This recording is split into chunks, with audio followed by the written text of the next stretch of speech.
Hey folks, welcome back. Thanks for tuning in. I've wanted a high top van forever. It's one of the major reasons that I bought a 7.3 is to make it worth the investment in putting a high top onto the van. So stick around and I'll share with you all the research that I did before settling on a high top option.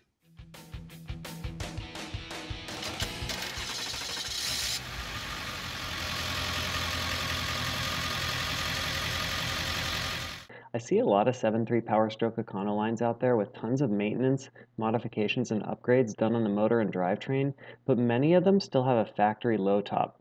A high top will make the van less aerodynamic, and it'll raise the center of gravity, which is not ideal for difficult off-roading. But I lived out of my previous van, which was a factory low top 2004 E250 with a gas engine, for about 2 years, and while I had plenty of awesome adventures in that van, I'm done with hunching over in the back.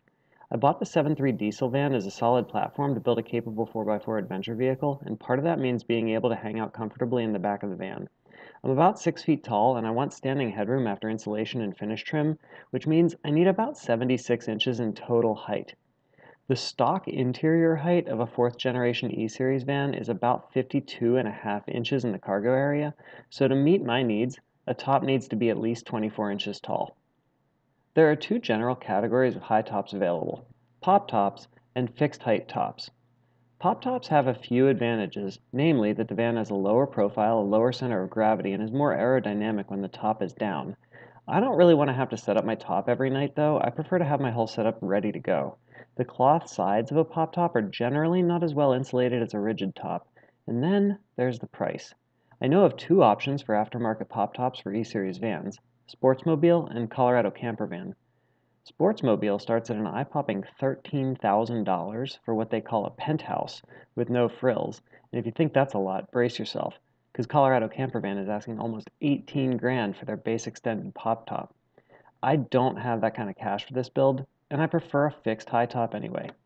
So what are the options? I've come up with 5 possibilities: Fiberine, hightopvan.com, Tufport, Wasatch Overland, and the DIY junkyard option. Now let's compare these options. With regard to prices, the sky's the limit when it comes to adding finishes, windows, fans, and so on, which makes it hard to compare apples to apples. So in general, I'm going to look at the most basic options, assuming DIY for most of the finish work. Fiberine has been building fiberglass toppers for some 40 years and is one of the most established names in the business. They have a bunch of options ranging from the 16-inch aerodynamic top up to the 30-inch super camper, which is honestly the top I was most interested in. Their website's pretty dated and lacking information, but their customer service was really responsive via email.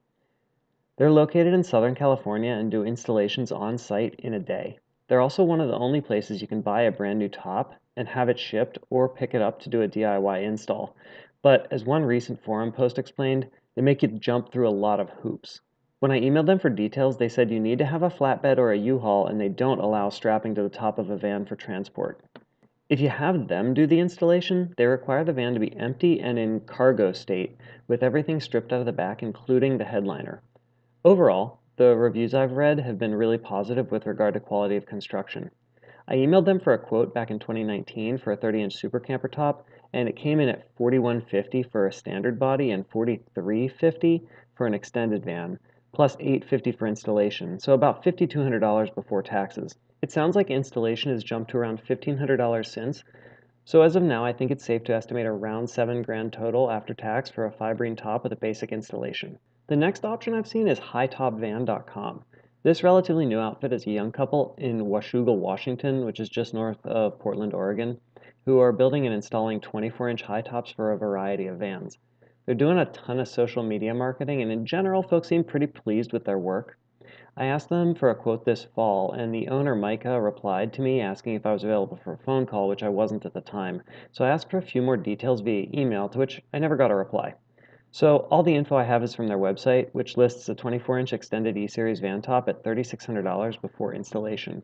They don't sell tops for DIY folks and don't list installation costs on their website. It sounds like they build each top to order and may have a bit of lead time from initial deposit to installation. As a smaller company trying to establish some market share, they may be a bit more competitive on installation price, but I don't really know since I never heard back from my last email. I can only guess that the total price for the top and installation is somewhere around 6 grand. Being as I'm in Seattle, driving to Canada for a van top didn't seem to be out of the question, so I took a look at Tufport. They're in Vancouver, British Columbia, and they build and install 24-inch tops as well. I didn't reach out directly as their website is easy to navigate and full of details.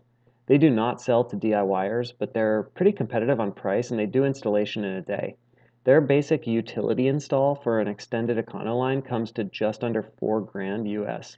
I was hoping to find a higher option than 24 inches, but overall heading north was starting to seem like a pretty good option. There is a company in Salt Lake City, Utah called Wasatch Overland that imports and installs tops from Tufport and in a much more convenient location for most of the folks in the central and western USA. However, that same top that I could get installed for under $4,000 in Canada costs $6,500 in Utah and would have been vastly more complicated than popping up to Vancouver for a couple of days. So I didn't do a lot of research on Wasatch Overland, but they also have a ton of information on their website. It looks to me like they cater more to folks who want to have everything done for them. So if your time versus money balance tips towards cash, they might be a good option, whereas I'm firmly on the dirtbag DIY side myself. Which brings me to the last option I considered, which is scouring Facebook Marketplace, Craigslist, and junkyards for a used top and swapping it yourself. This is almost certainly the most economical solution, but comes with quite a few challenges. As I was on my way back from that trip to Moab this fall, a buddy of mine texted me about a junk van listed near Seattle for $1,000 with a top that might work for me. So I ended up buying that van as well. So I'll share a bunch more about that van and the top swap over the next couple of weeks. But if you're thinking about this ultimate DIY solution, here are some things to consider. First, make sure the top fits. The fourth generation Econoline, which was made from 92 to 2014, should be pretty standard. But when it comes to tops, you know the owner was willing to make serious modifications to the vehicle, so take a good look to make sure it's going to fit your van. Many of the high top options out there either have high doors on the sides or rear, and you'll potentially need to rebuild the fiberglass topper to fit your standard doors or swap the high doors in as well if you buy one with high top doors. I wouldn't have tackled the DIY swap if I wasn't pretty comfortable working with fiberglass, but my experience aboard the sailboat for the last couple years really helped in that area. You'll likely have to fix spider cracks, gel coat, or even holes in the fiberglass, and be comfortable doing structural work on the interior. And you'll need a space to do the installation, and a typical suburban house garage isn't going to work. Ultimately though, after parting out the vehicle and scrapping what's left, the DIY swap off of a junk van is going to be far and away the most cost-effective solution. I haven't totaled up the final numbers yet, but the top swap is going to end up costing me well under $2,000 in money and a healthy chunk of time. Anyhow, I hope this video helps you to sort out a few of the options available for high tops for your E-Series van.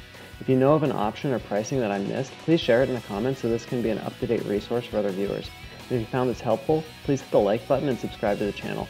It takes a good bit of time and energy to make these videos, and your support and encouragement is what keeps it worthwhile. Stay tuned for much more about the parts van and the top swap over the next few weeks, and thanks for watching.